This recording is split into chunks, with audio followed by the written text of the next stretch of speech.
The 12 women pulled their chairs under them and sat round the table.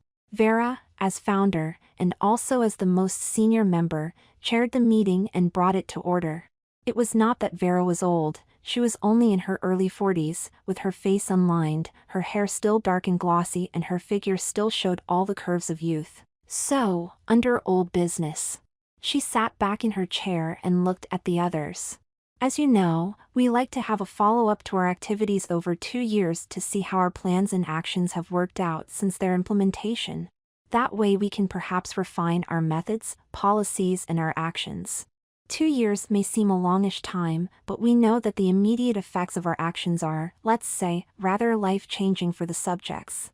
She gave a bleak smile. But then, she waved her hand in dismissal. It's not that we should be too concerned with them, but more how our actions might affect others. So, looking at our records, I see that it was 2 years ago that Amanda Hughes, she gave Amanda a look of acknowledgement over her glasses, that Amanda was given the task of confronting a pornographic film producer. She looked down at her notes. Yes, by the name of Henry Fillon, usually known as Hank. She frowned.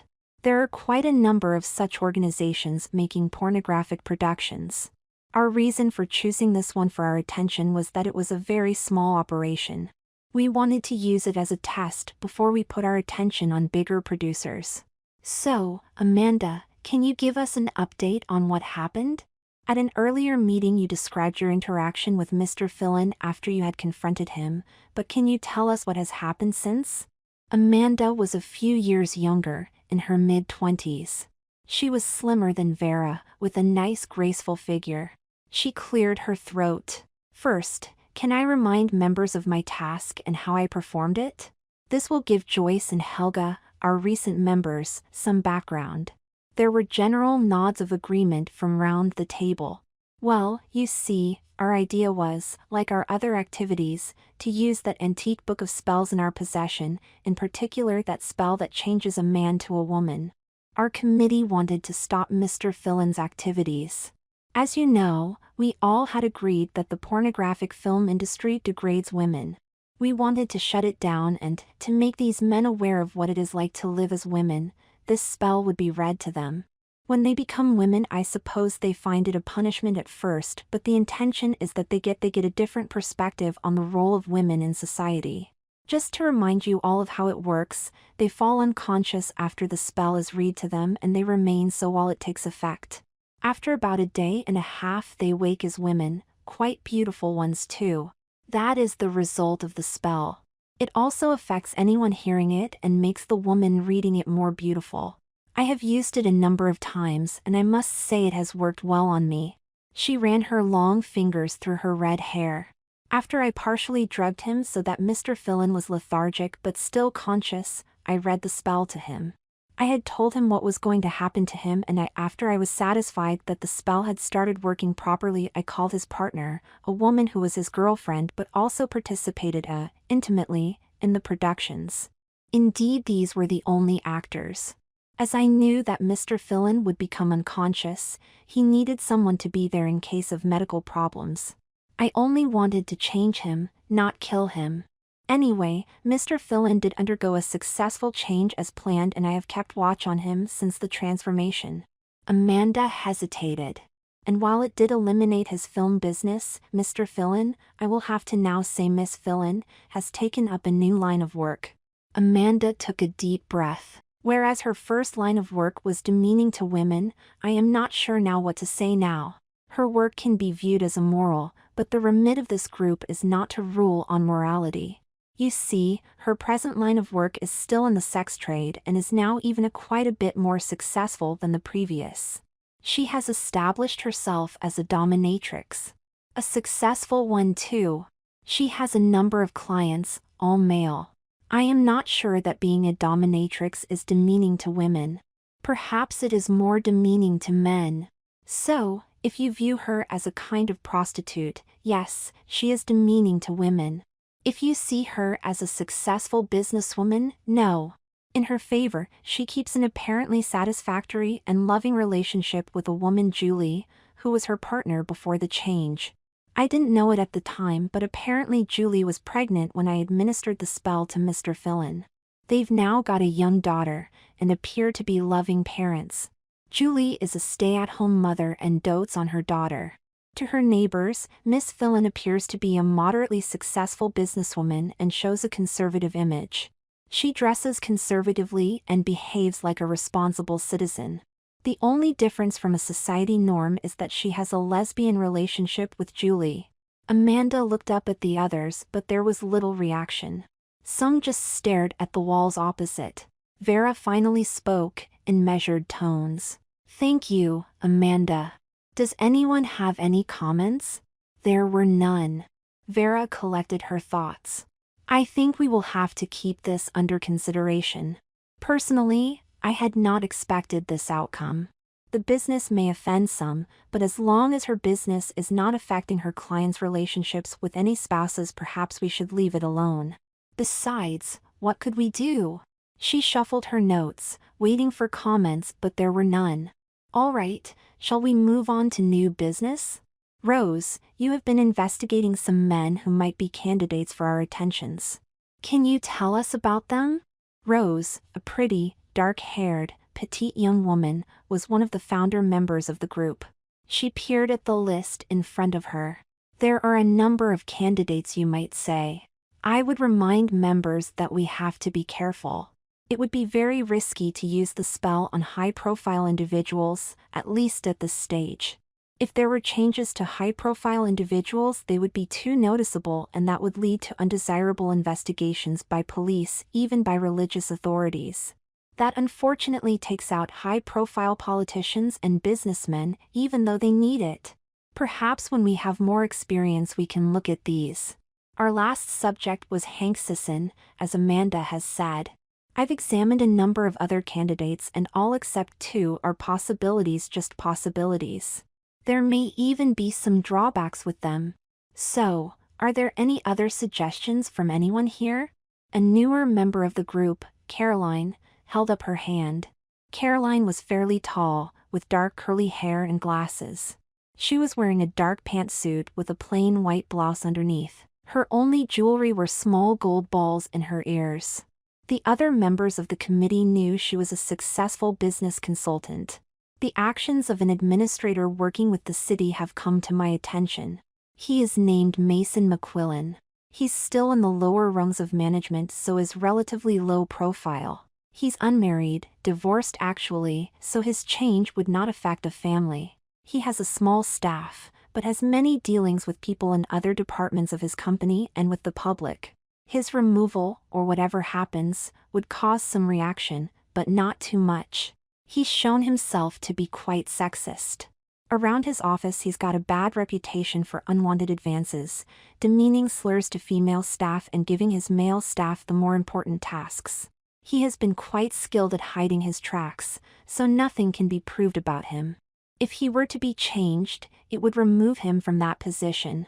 Replacement by another supervisor for the female staff would be an improvement. Hopefully that might also be a woman, although the city as a whole looks as if it has been a bit slow to place women in supervisory positions. What I suggest then, is for one of us to get hired in his office to get closer to him, and at some point administer the spell. They actually have a vacancy and one of us could apply for that. I'd do it myself, but I have several subjects I am kept fairly busy investigating and I run a business. "I'd do it," said Amanda. "I've got office experience already and our group has the ability to doctor my credentials so that they'll look even better. Then, I flatter myself that I am quite attractive. If the spell has had that result on me, I am sure it will not be long before I get his attention. Then I'll lure him to some private situation where I can drug him and use the spell. Like I've done in the past, I'll tell him why he has been selected." Another of the committee, a blonde woman called Maureen, held up her hand. "Are there any personal attachments? I mean, does he have a girlfriend?" Caroline shook her head. "Well, not steady. I've watched him over the last 6 months. He's been seeing a selection of women, sometimes 2 or more at the same time, but none appears to have lasted more than a few weeks. I actually managed to speak to one of them. Her reason for breaking up with him was his attitude to her and women in general. He appeared very solicitous at first, but it soon degenerated. As I said, he was once married too, but that apparently lasted only a few months. He's not been in contact with his ex-wife. Vera looked around the table. Amanda has suggested a candidate. Any more discussion? All right, if there is no other discussion, I will call for a vote. All in favor? Unanimous. Well, Amanda, you have our go-ahead. See Caroline for information and we'll expect a preliminary report at the next meeting. Make sure it's entered in our records. It did not take long. Amanda sent in an application to the company and got an appointment to see McQuillan one morning in the next week. That morning Amanda looked at the clothes in her closet, wondering what image to present. Eventually she decided on a slightly conservative image with a dark gray skirted suit and a matching blouse. Still, she had to give just a hint. She grinned as she looked through her lingerie drawer. Mason McQuillan looked round the office as he came in, noting the women already there and taking in what they were wearing. He thought. Patricia, over there at the corner desk, was wearing a rather low-necked top. Perhaps he could find something to talk about with her, and get a chance to look down her cleavage. Berna there was wearing a shortish skirt.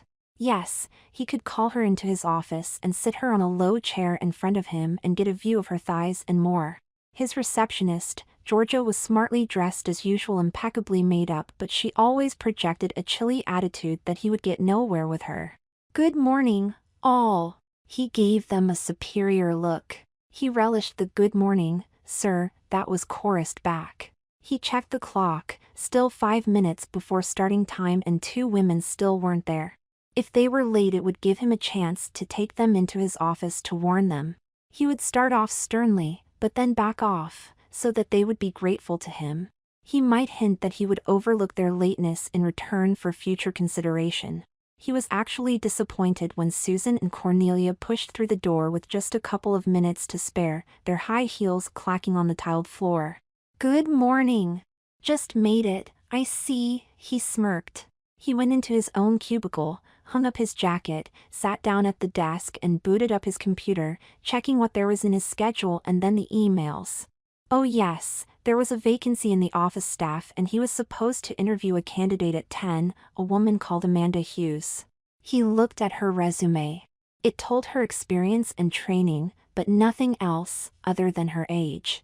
Just a few minutes before 10 he heard the office door open and the voice of his receptionist, Georgia, and almost immediately there was a discreet knock at his door. A Miss Hughes to see you about the opening, Mr. McQuillan, Georgia said.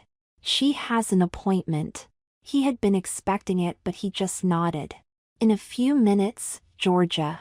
He could have taken the woman right away, but it was best to let her wait, just to show the order of things. I'll see her now, Georgia, he called 10 minutes later, but still he pretended to be going over some paperwork when Georgia ushered the woman in. He looked at her, pleasantly surprised. The woman was very pretty and slim, but her figure had nice curves in all the right places. She was wearing a smart dark gray outfit, over a chartreuse blouse with a little tie at her neck. Her skirt was just above her pretty knees. Her red hair was set in a bun, but a few stray curly strands hung tantalizingly down her pale neck. She was wearing tan hosiery with moderate heels on her black pumps. Ah yes, Miss Hughes. It is Miss, isn't it? Yes, it's Mississippi. She spoke in a pleasant voice, not too shrill, not too low. I'm Mason McQuillan. How are you? When he held out his hand for her to shake, her hand felt pleasantly warm and soft when he took it. He noticed her nails had a dark pink polish to match her lipstick. Her jade earrings matched her blouse. Then please sit down, Miss Hughes. So you are here to interview for the job? He watched as she gracefully sat down in the chair. Her left hand was folded over her right, and both demurely in her lap. He noted she was not wearing a ring on her third finger. I see from your resume that you have good credentials. So that looks good. He smiled to encourage her. Now about this job. It's fairly routine office work, but let me tell you about it anyway. This office handles a good part of the paperwork for the company, and the company itself has large international holdings. The woman looked at him attentively as he outlined the job, and she actually looked interested. He sat back. So, Miss Hughes, I've told you about us. Now tell me about yourself, things that aren't on your resume. Amanda had her story well prepared, that she was single, had just moved out from the Midwest and was looking for a position. She was not afraid of hard work. She hoped to advance herself at some time. She liked to sing and hoped to join a choir to make friends in the city. He had hardly been listening. Instead, he had been studying Amanda. Her hair was a beautiful red. Her skin very fair with traces of just a few freckles, and her eyes were sea green. Her dark gray outfit was tastefully classic. Then, as she seemed to shift slightly in her chair, her skirt stretched slightly over her thighs, and his eye caught the sight of little bumps in her skirt on each of her thighs. So, the demure miss in front of him maybe had another more sensual side. She was wearing gartered stockings, not pantyhose. That decided him. He held up his hand. I think, Miss Hughes, that I am satisfied. So I can offer you the job. The advertisement said what the salary would be, so I offer it to you. Oh, I take it by the smile on your face that you accept? Yes, Mr. McQuillan, I'd love the job. Wonderful. Can you start tomorrow? Amanda decided a little reluctance would be in order. No, I have a commitment. But the day after that? I've got to start earning something. She gave a slightly rueful moo. He smiled back, rose, and shook her hand again. That's good, Amanda. We'll see you then, but first, let me show you around the office. He led her out into the general office and introduced the other staff. Amanda was pleased with the welcoming looks on the faces of the other women. She hoped she could help them. And this is our office equipment. He showed her the computers and printers and the Xerox machine. Oh yes, this is an important part too, Amanda. He pointed to the coffee machine. As he did so, he contrived to lean against her. He was encouraged that she did not move away, and she had actually smiled when he used her first name. Then Amanda, we will see you tomorrow. He watched as she walked out of the door. Yes, he thought, she had nice legs and ankles, and a nice sway of her hips too. Vera was already seated in the coffee shop that afternoon. She looked up as Amanda approached. So how did it go? She asked. I think it went well. In fact, I'm hired. He didn't suspect anything? I doubt it, and I think he was too busy eyeing me up to give me what I'd call a proper interview. Mind you, maybe the way I was dressed helped for that. Any first impressions of the man? Actually, he didn't seem too bad at first, although I get the impression he likes his power. But I was hardly in his office before I could see that he's got roving eyes. My suit is fairly fitted, so he kept looking at my chest, and I'd worn stockings with garters. When I stretched my skirt so my garter bumps were visible, you should have seen his eyes almost pop. Then later on he brushed against me, quite deliberately. Of course I didn't show him I objected. I hardly had to wiggle my hips at all. Anyway, I start in 2 days, then I'll have to set things up. For her first day at work, Amanda wore another conservative skirted outfit.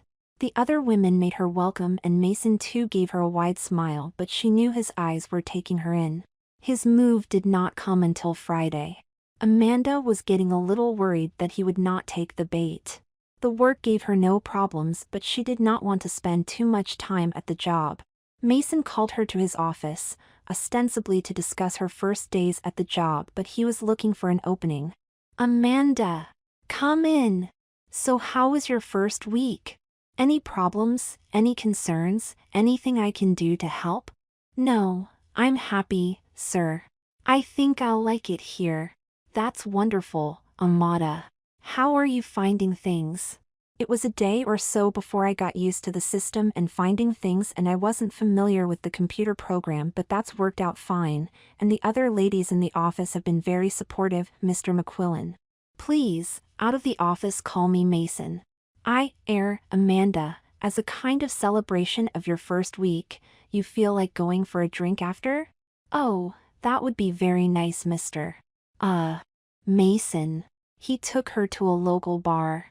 Amanda could see he was trying to ply her with drinks, but she needed to be sober and drink slowly, still keeping up her performance, laughing at his jokes and flattering him, enduring his touch as he moved closer so that their thighs touched. Gosh, Mason, I'd love to see these. I didn't think of you as an art connoisseur. He had been talking about his collection of beer mugs. How stupidly naive do I have to sound? Amanda thought. Well, Amanda, do you want to see them tonight? Really? Oh yes, but I'd better freshen up a little. Excuse me, Mason. Went into a stall. She checked her purse, just to make sure her supplies were ready. He lived in a condominium, in a top-floor unit. They were barely in the door when he put an arm round her and planted a kiss on her lips. His hand ran up and down her back and hips. She forced herself not to shudder. But she gently broke free. I'm still thirsty. Can we have a drink first, and could you put on some music? Even better, he thought. Get her in the mood. He selected some slow dance music and took off his jacket. Yours? He gestured to her. He helped Amanda off with her jacket. Underneath she was wearing a white blouse with a lacy front. It was semi-transparent and hardly hid her lacy white bra at all. His cell phone rang. What's this? He said, annoyed. He sighed. Excuse me, Amanda. I'd better take this. He stood up. Hello? He heard a voice, but it seemed to be talking gibberish. What? I'm sorry, I can't understand you. Would you speak slower? Who is this? He was getting more exasperated. Finally, he shut off his phone. Who was that? Amanda asked. Oh, I'm sorry. It's not my business. No matter, some idiot woman. I couldn't understand her, and then it looked as if she wanted someone else anyway. God, I need a drink after that. He put on his best face and held up his glass. To your work. To us. He beamed and downed his drink. Amanda took a sip of her drink, then pointed out the window. That's such a wonderful view. Yeah, you like it? It looks so romantic with all these lights. Come on, I want to dance a little. I love your music, she said. He rose to his feet and took her hand. His right hand was in the small of her back, exploring the fastening of her bra, but in a couple of minutes she was almost holding him up and she gently allowed him to sag down onto the floor. His eyes were slightly unfocused. He was ready. Mason tried to collect his thoughts. It was encouraging that the woman was actually fumbling with his clothes, but he could hardly move. He felt her unbutton his shirt and pull it off. With an effort he tried to undo the buttons on her blouse, but his hands fumbled too much. Now she was at his belt, and undoing his pants. With one pull she removed them and his underwear. His socks were the last to go. Are you comfortable, Mason? She asked. I've put you on the floor. That will have to do for a day or so. What? Mason could not concentrate. He tried to move his limbs, but they would not obey him. When Amanda twisted his ear, he could not move his head either. He barely reacted. Yes, I think you're ready now, she said, giving a big smile. She rummaged in her purse and pulled out a little book. See this, Mason? It's going to change your life, and hopefully other people's too. She kneeled in front of him and fixed her green eyes on him. You see, Mason, you really are quite a heel. You mistreat the women in your office. The company may like you, but their tolerance of your behavior just makes you worse. I represent a group of women who look out for predators like you and try to stop them. And the way we are going to do it is change you to a woman. Then, as you have to make a new life in a new body, and probably getting men's attention, you will appreciate the harm you have done. I think you'll feel more sympathetic to them. What do you mean? It was an effort to speak. You'll see in a minute or so. You feel very tired? You see, I put a drug in your drink when you were taking that telephone call. I had arranged for a friend to call you to distract you. Mason could hardly move. I've drugged you so I can keep you from moving while I read something to you. Oh, The drug is fairly harmless, but it will keep you still for about an hour, long enough for another effect to start. I mean the magic spell I'm going to read to you. One that will change you. She looked at her watch. I'm talking too much. It's time to get started. She held up the little book. You see this little book? It's actually got magic in it. One spell is just for you. It's near the end here. She turned the pages in the book, selected one and started to read. It did not take long. Mason tried to move, but it was like wading through molasses. He just managed to touch her, but she moved easily out of his reach. That's it. Not much, it seems, but you will start to shiver soon, then fall deeply unconscious. I've put you on the floor just in case you fall. She gestured to the book. We got this from a woman we helped once. I know the words sound strange. I've no idea where it came from originally. So, in a few minutes you will fall unconscious, and when you wake up you will be a woman. Mason was bewildered. This dingbat seemed to think she had trapped him. Magic? Spells? Crazy woman. Spells didn't exist, but then, she seemed very sure of herself? And why was he so lethargic? Amanda placed the book back in the little bag, tied it with a cord and slipped it into her purse. She slipped her jacket back on.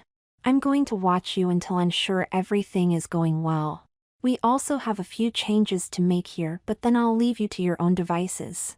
The spell is severe, but I'd prefer you not to die. He tried to speak, but he could hardly control his tongue now. I think I'll finish my drink. She held it up. To your new life, Mason. Oh yes, maybe you should be thinking of a new name for yourself. Mason still struggled to move, then he felt one shiver followed by another more severe, then yet another, and his vision faded. Amanda watched as the spell took effect. Mason shivered more and more violently, then the pattern altered so that the body started rippling, so fast that it almost shimmered, and it began to change. The hips began widening, the waist shrinking and the shoulders narrowing. Then the other changes started, the genitals shrinking and flattening into the groin, then that splitting into folds. On the chest the nipples grew, and the flesh beneath expanded into women's breasts. After 2 hours it was complete, and the body was in a deep but quiet sleep. It was totally a woman. Amanda took out her phone and dialed. Vera? Yes, it's done. She's sleeping now, and the main changes have taken effect. So you can send along the crew and we'll finish.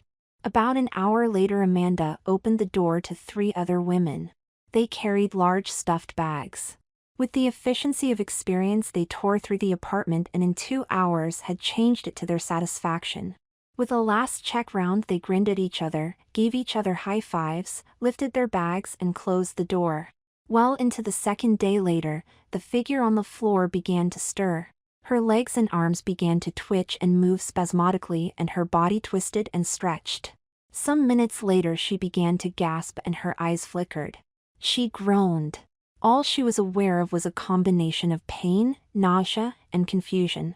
All of her insides, joints, and muscles ached. She lay in misery, but as she gradually regained consciousness the pain lessened.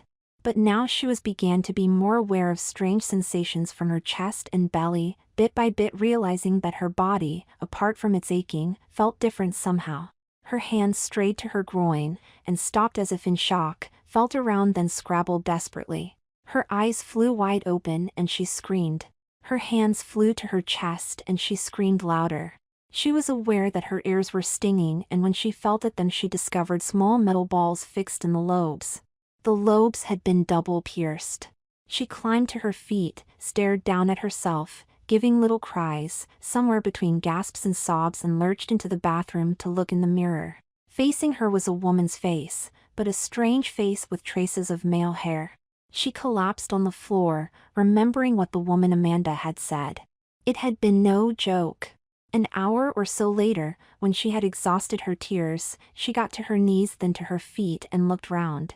It was the bathroom in her apartment, sure enough, but now drastically changed.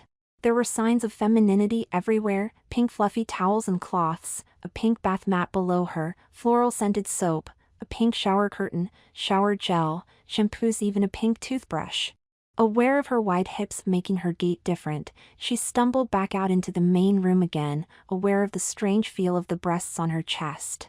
The furniture was the same, but now the cushions were in soft fabric, with curling patterns. Over the windows were floral drapes. The bold geometrical prints that had been on Mason's walls were gone. In their places were watercolors. Even the ornaments screamed femininity, little statuettes of long-skirted Victorian ladies or cute animals. The beer mugs were gone. She finally realized she was naked. She wanted to hide the female body, but when she looked around, Mason's pants and shirt were gone. She lurched into the bedroom and screamed again. The flat bed had become a four-poster with pale apricot lace hanging from it and all around it. The duvet cover was a riot of apricot and pink with a flower pattern. The pillows were apricot too, and lace-edged. A large Raggedy Ann doll sat in the middle of the bed.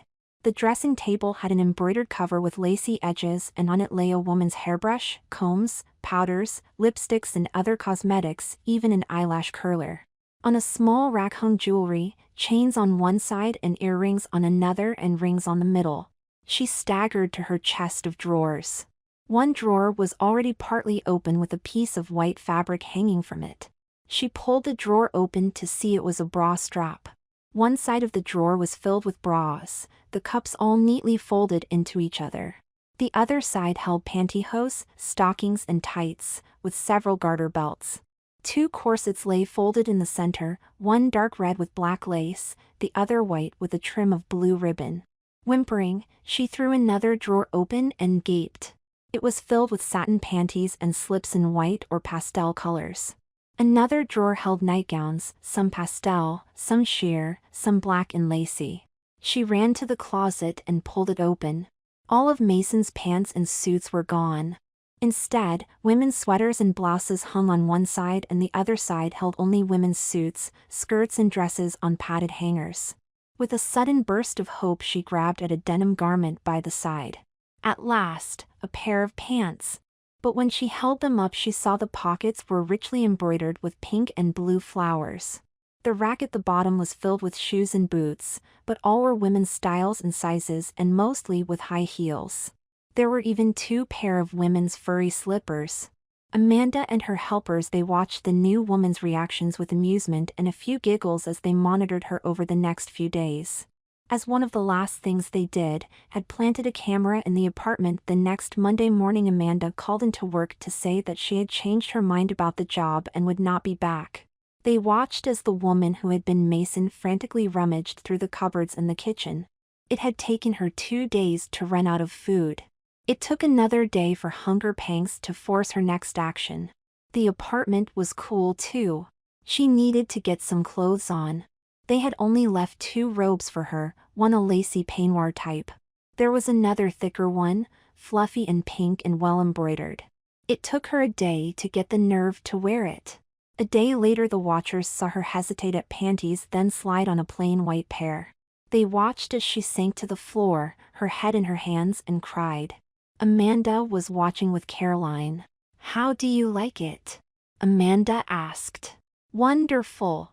Mason's getting his comeuppance." "Well, I mean the woman who was Mason. I wonder what she'll do now. But anyway, we'll leave her to it." The woman who had been Mason sat miserably on the floor, trying to work out her options. She now wore panties, a skirt and a sweater. Whenever she moved, she was acutely aware of her nipples rubbing against the fabric. She could avoid the feeling if she folded her arms tightly to her chest, but that made her more aware that she had breasts. She was getting very hungry. She could not carry on like this. She was in despair. Her life was destroyed. She needed help. Who could she turn to? She finally thought of Mason's ex-wife. She at least had known Mason. They had not parted on the best of terms, but she had been kind-hearted. At last, she took out her phone and, trembling, called Mason's former wife. "Hello?" the ex-wife asked. There was only sobbing on the other end of the line. "Who is this?" She spoke sharply. "It's Mason. Please, I need your help." "Mason? Look, miss, whatever you are playing at, it's not funny. It is not Mason's voice, or any man's. She heard panicked sounds. No, please, it is. I need your help. Something dreadful has happened to me. You're the only one I can turn to. Please come over. Help me. The ex-wife gave a quiet smile and studied in her closet, deciding what she should wear, taking her time. When she was ready, she pulled a bag from a drawer, went to her car and drove to the condominium. When she punched in Mason's number, she had a cracked voice. Yes? It's me. Buzz me in. The apartment door opened cautiously, a tear-stained woman's face peeked out and an arm beckoned her in. Oh God, I'm so glad you came. Please, I'm Mason, but something has happened. Someone put a spell on me and changed me to a woman. I can see that, was the dry reply. All right, miss, convince me you were Mason. You'd better tell me all about it. Mason described what had happened, from having a drink with Amanda to waking up, changed. His ex-wife looked the woman over critically. I'm not sure if you're telling a pack of lies, but if it's the truth, it's done an effective job. There's nothing left of the Mason I knew. So you'd better start adapting to life as a woman. You'd be quite a pretty one too, at least if you tidied yourself up. Please, could you not go out looking for Amanda? See if she will change me back? Are you kidding? In a city this size? No, you'll have to live with it. And the first thing is to change your name. I'm not going to call you Mason. Let's see, I think something like Maria. No, that's a woman's name. I can't have that, the new woman screamed. All right, suit yourself. The ex-wife picked up her bag and got up, as if to leave. Maria was panic-stricken. No, don't leave. All right, I'll take that name. Good, a first step. Now, about the future. What are you going to do? Do you want me to take you into work, or call them and tell them what has happened? I should imagine they'll understand. No, anything but that. The ex-wife studied Maria. Well, you know, I might be able to help you. I've been quite successful since we split, and I've had to buy a bigger house. I need for business and social entertaining. Unfortunately, it needs maid to look after it. One of my previous maids quit a week ago, unfortunately. So, I can offer you a job as a maid. She looked around. It would be live-in, so you'll have to give up this condo. I'm not sure if you could afford it anyway. Maria cried out. A maid? No. I can't do that. All right, the ex-wife rose again. She had made it as far as the door before Maria caught her, crying and clinging to her. All right, I'll do it. Very well, but remember, you will be a maid, and your position will be as if we had no prior relationship. I will give you some days to get ready. I will call for you on Wednesday afternoon. Be ready or the offer is off. My other maid is Alejandra. With her you will be responsible for all cooking, housekeeping and serving any of my guests at my social and business events. You will be on duty all the time, except for Monday and Sunday afternoons. You will wear a uniform, of course. Oh, that reminds me. These are your garments. I expect you to dress appropriately for a maid. She shook the contents of her bag onto the sofa. Maria lifted up some of the garments. She looked at them in horror, then dropped them again. Her left knuckle went to her mouth. There were stockings, panties, bras, and garter belts, all in black. Maria whimpered. You can't expect me to wear these? I do, and with no complaints. She pointed. The rest too. Maria lifted up a short back dress with a low neckline and short skirt. Eyes of French maid style, they call it. It also needs that frilly petticoat there. She smiles at Maria. I shall enjoy seeing you in it. Maria was broken. All right, she sniffed, I'll do it. Good, said the ex-wife. Oh yes, I brought you some food. I see your stove and microwave are working. There's enough food here for several days until I come for you. Look at it this way, you can get some cooking practice in. Finally. She pushed up Maria's chin. You will attend to your appearance. You look just dreadful. You can be pretty, but when I come for you I expect you to be washed, your hair set and nicely groomed and in your new uniform. You are a woman so you can start with some cosmetics too. I see there is something on your dressing table, but here's a present, this nice red lipstick. I want you to wear that. She looked at her watch. So, Maria, I will see you on Wednesday. One last thing. When speaking to others you will refer to me as your mistress, and when addressing me you will use ma'am all the time. You will never call me Caroline as you did when we were married. 2 weeks later Amanda was sitting at coffee with Vera when a woman came up to her. Amand? I thought it was you. You only worked for us 1 week. Yes, I decided it was not for me. So how are things at the office? She asked innocently. The woman had been the receptionist. Amanda remembered her name as Georgia. She looked at Amanda. A calculating expression on her face. You know, Amanda, our boss Mason suddenly quit at the same time. Was it a coincidence? Well, I didn't know that. Didn't you? Amanda, I saw the way you got his attention. You were sly about it, but I could see what you were trying to do. A lecher like him, he had you in his office on the Friday afternoon before he quit. And you didn't see us, but we watched you leave with him and eventually go to his apartment. Then on the Monday neither of you turned up for work. Let me try you with something. You had some plot to remove him? Some of us checked his condo a few days ago and he had disappeared. I bet you did something to remove him. I can see it in your face. Look, Amanda, maybe you thought you were doing us a favor, but all of us in the office had been listing his actions for well over a year. It was to make an airtight case for discrimination, sexist behavior, sexual harassment, you name it. We were almost ready to present it to the upper management. We sure had plenty to embarrass them if it went public. But what we actually wanted to get Mason replaced, and preferably by a woman. Now he's gone and I think you did it, somehow. The company has put another man in charge and now we may have to start all over again. You really did us no service at all.